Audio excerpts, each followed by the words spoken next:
Otep à tous, bienvenue sur la chaîne des panafricanistes par essence, par conviction et par excellence. Celle des citoyens kémites par nécessité et obligation de combat. Nous sommes une chaîne qui n'est guidée que par nos ancêtres et rien que par les ancêtres qui appartiennent à l'égrégore du monde noir. Par conséquent, nous ne croyons en aucun Dieu venu de l'étranger. Toutefois, cette vidéo n'est aucunement destinée à inciter à la haine ou à la violence, car nous menons un combat qui est d'abord et avant tout spirituel, intellectuel et démocratique. Ensuite, il est politique, géopolitique et géostratégique. Contre l'impérialisme, le colonialisme, le néocolonialisme et l'endocoloniat, qui sont tous qualifiés de crimes contre l'humanité.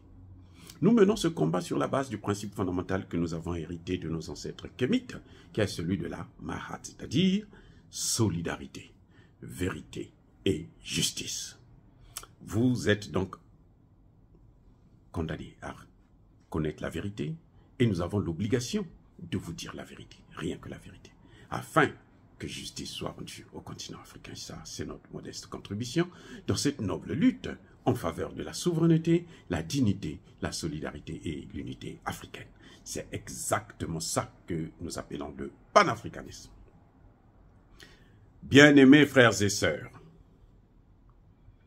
l'acte du départ de l'armée américaine du Niger a été signé cette semaine en Russie. Je reprends. Le décès de la présence militaire américaine au Niger a été acté en Russie.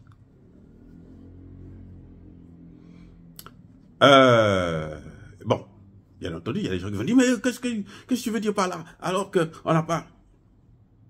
Je veux dire, on ne peut pas suivre 2 maîtres à la fois. Oui, c'est pas moi qui le dis, c'est la Bible, que eux, ils ont rédigé et qu'ils nous ont donné, ils nous ont imposé ça, ils ont dit, suivez ça, c'est là où il y a la vérité. Je dis, ok, là, d'accord, oui, il y a la vérité. La Bible dit que si on ne peut pas suivre 2 maîtres, ou on est avec le bloc occidental otanien, ou on est avec le bloc des BRICS, la multipolarité. La multipolarité va avec les partenaires de la multipolarité. C'est un peu plus clair maintenant, non, les amis? Moi, je sais que vous êtes trop intelligents. C'est pour ça que je vous adore, je vous aime. Vous êtes merveilleux. La multipolarité va avec des partenaires de la multipolarité. Pas avec les partenaires de l'unipolarité. Non. Alors, pourquoi je dis que l'acte de décès a été signé à Moscou? Parce que les Américains ont eu plus de 10 ans. Déjà, si moi j'étais États-Unis, si moi, je suis américain, certes, mais bon, je n'ai pas le pouvoir de décider. Mais, si j'étais le conseiller de Joe Biden, j'allais lui dire que, oh, mais le fait qu'ils ont chassé l'armée française, là, ça veut dire que nous aussi, on doit partir. Est-ce que vous m'écoutez bien?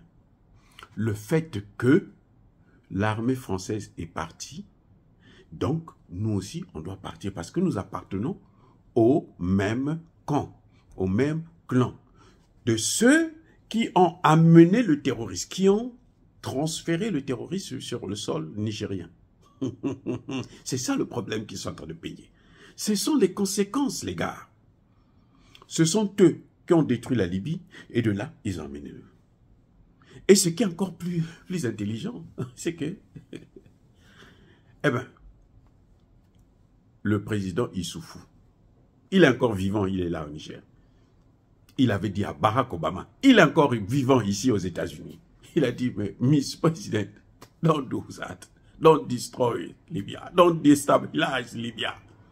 Otherwise, you will destabilize all African, all Sahel. Barack Obama qui va répondre, we will finish the job. Oh non, ne t'en fais pas. toi aussi, toi, tu sais pas que nous sommes les Américains, nous, on vient, nous, on détruit tout et puis on s'en va. Et nous, on est là, c'est notre spécialité de détruire. On va finir le travail. En Libye, là, le travail est fini. Hein. Ce que vous voyez en Libye, là, ça, c'est le point final que les Occidentaux voulaient. C'est ça. C'est pas autre chose.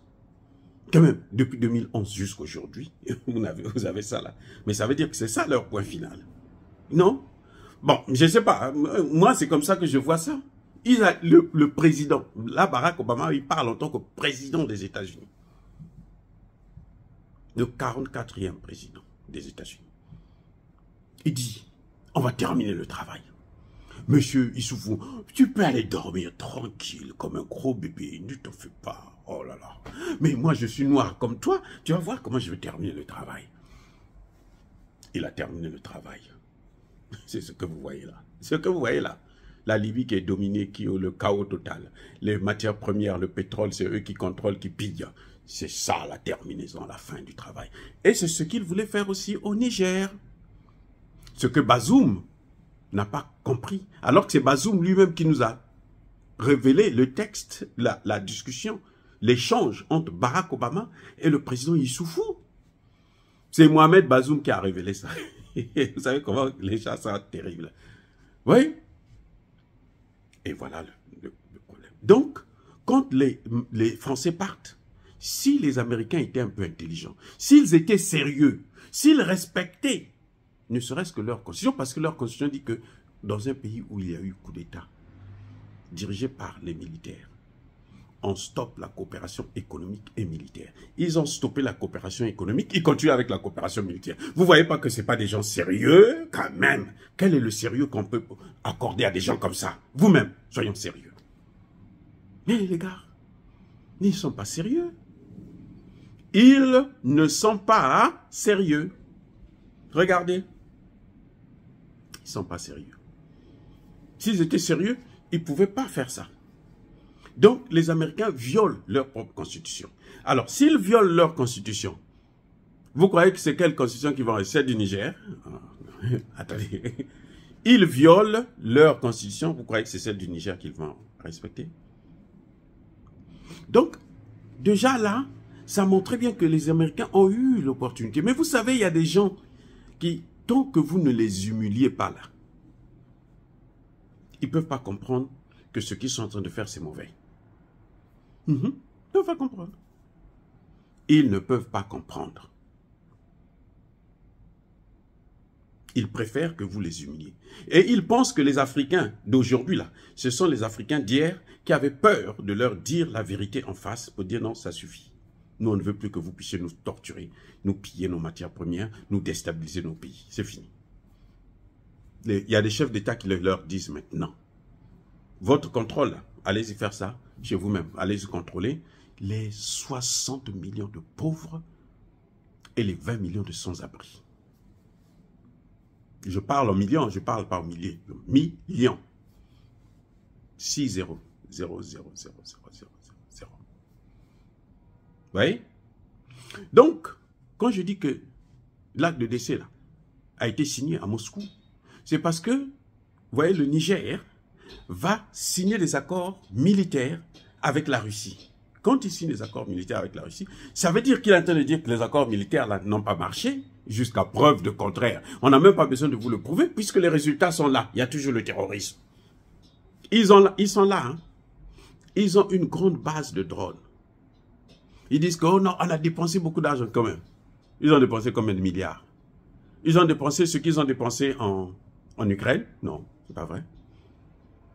Même pas le dixième pour cette base-là. Puisque ça se chiffre en millions. Même s'ils ont dépensé 500 millions, c'est zéro. Pour un budget militaire de près de 800 milliards. Si vous dépensez 500 millions, c'est quoi? Vous avez fait quoi? Rien. Mais en fait, c'est pas ça, parce que ça ne nous regarde pas. Mais regardez, ils ont la plus grande base de drones en France, en Afrique. Ils n'ont jamais donné un seul drone à l'armée nigérienne. Les Maliens, les Burkinabés ont des drones. Russie, Iran, Chine et autres. les Américains n'ont jamais donné un seul drone. Un seul avion. Ah, écoutez, mais pourquoi on va aller loin? Mais regardez, qu'est-ce que les Américains ont donné au Burkinabé pour la lutte contre le terrorisme? Vous savez quoi? Des pick-up. Des motos. Ils ont donné des petites motos. Allez, allez-y, faire la guerre. Ah, en moto. Donc, les deux mains sont en train de conduire la moto et tu as ton Pemaka qui est au dos. Comment tu vas tirer? Mais on va te massacrer. Voyez comment ils se moquent déjà. Donc, si le Niger quitte Niamey, le gouvernement quitte Niamey pour aller jusqu'à Moscou, pour dire, nous, on a besoin des armes, on a besoin de ça. Ça veut dire que ceux qui sont avec vous là sont défaillants. Mais il faut quoi pour comprendre ça? Si vous ne comprenez pas ça, eh bien, vous avez un problème. Donc, avec des gens comme ça, il faut peut-être les humilier. C'est-à-dire venir leur dire, bon, monsieur, mais vous êtes très gentil, mais allez-y faire assurer la sécurité chez vous-même. Parce que chez vous, il n'y a pas de terrorisme. Aux États-Unis, ici, on est tranquille. Il n'y a pas de terroristes. On peut danser comme on veut. C'est la fête, pas de terroristes. Il n'y a que les crimes hein, que les gens font là. Le terrorisme, il n'y en a pas. Surtout depuis 9/11, là, c'est fini, on en parle du terrorisme ici. Donc, le fait de signer des accords à Moscou, là, militaires, c'est fini. Le départ de l'armée américaine est acté. Mais les Américains, ils aiment qu'on les humilie. Ils veulent qu'on fasse d'eux comme on a fait avec les Français là. Comme ça, toute l'Afrique va le savoir et puis d'autres pays africains vont aussi les chasser par la suite. C'est comme ça. C'est ça le problème. C'est exactement ce que Touadéra a fait. Ils ont forcé la porte à Touadéra. Nous, il faut qu'on reste là. Nous, il faut qu'on vienne. Touadéra dit, oui, il n'y a pas de problème, venez. Ils sont venus. Touadéra est allé prendre les Russes. Il dit, venez me mettre une base militaire. Parce que là, probablement, il y aura une base militaire russe dans la zone des 3 frontières. Vous allez faire quoi encore? Vous, Américains, vous allez apporter quoi? Puisque vous avez échoué 10 ans, 10. Si on compte depuis les indépendances, là c'est la pauvreté. On a écrasé le Niger, on a écrasé le hachoir. On a fait le michou, la pâte. On les a appauvris au point où les Nigériens n'ont rien à regretter du départ, ni de la France, ni des États-Unis. Rien. Ça dit que vous ne pouvez pas dire, ah, mais peut-être que, vous savez, les Américains, ah, il a la dernière fois, ils sont... rien. Je vais vous raconter une scène. Les Américains nous ont envoyé des chaussures au Congo. Congo-Brazzaville, hein, mon pays, là, Congo-Brazzaville. J'étais encore au collège, ça fait longtemps, là, ça fait plus de 20 ans. Les chaussures qu'ils ont envoyées, il n'y avait personne. Bon, je ne sais pas, si à Brazzaville, ils avaient fait le choix pour prendre les bonnes là pour les vraies familles. Mais ce qu'on a envoyé à Sibiti, donc la ville de Sibiti, là où j'ai grandi moi, ce sont des chaussures, ça dit que les tailles c'était 50, 60, 75, si ça existe. Mais c'était tellement grand que vous pouvez mettre 2 pieds dans la chaussure. Ça, c'est le cadeau. On a donné, c'était gratuit. Tout un gros camion de 10 tonnes qu'on est venu jeter là. Prenez pour vous. C'est pour vous. Vous vous rendez? Ça dit que les Américains se moquent. Ils savent se moquer des gens. Ils ont dit, on nous a aidés. On nous a amené des chaussures. On était contents. On dit, ah, nous, on va voir. Les chaussures des femmes, les talons là, ça faisait 20 cm. Donc, si tu marches avec ça, il faut t'attendre à ce que tu ailles te casser les pieds. Personne ne portait ces chaussures. Donc, ce qu'on faisait, on prend la paire de chaussures, encore si tu as la chance d'avoir les deux, puis c'est pas venu dans des cartons, c'est venu séparé. Si tu as la chance d'avoir une paire, tu prends, tu coupes ça au milieu avec le couteau, et puis tu marches avec une chaussure comme un clown. C'est ça, l'aide humanitaire américaine. Ça dit que j'ai vu ça de mes propres yeux. Nous, on prenait ça là, on jouait avec ça maintenant. On s'est dit, vous me gardez la gomme, Nous sommes des fils de paysans. Donc, on va rester avec nos chaussures des paysans, mais leurs chaussures là. Non, c'était seulement pour le jeu. C'est ça, c'est ce que vous avez vu au Burkina Faso là. Ils ont des drones, ils vont prendre des motos, ils s'amènent, ils donnent au Burkinabé. Tenez, allez-y lutter contre le terrorisme. Mais quel est ce militaire-là qui va conduire une moto et puis combattre, faire la guerre sur une moto? Ça dit que c'est se moquer de nous. Mais bon, bref, en tout cas, ce que le gouvernement nigérien a fait, ça montre que les États-Unis, on n'a même pas besoin de le leur dire, ils n'ont qu'à partir. Et je pense que s'ils réfléchissent un peu, je pense que vous allez voir, ils vont partir. Mais ils ont compris ça, c'est pour ça que vous avez vu qu'ils commencent maintenant à négocier avec la Côte d'Ivoire, avec le Bénin, le Togo. Ils disent, oh, il y aura le terrorisme aussi ici. Hein. Ils savent, hein.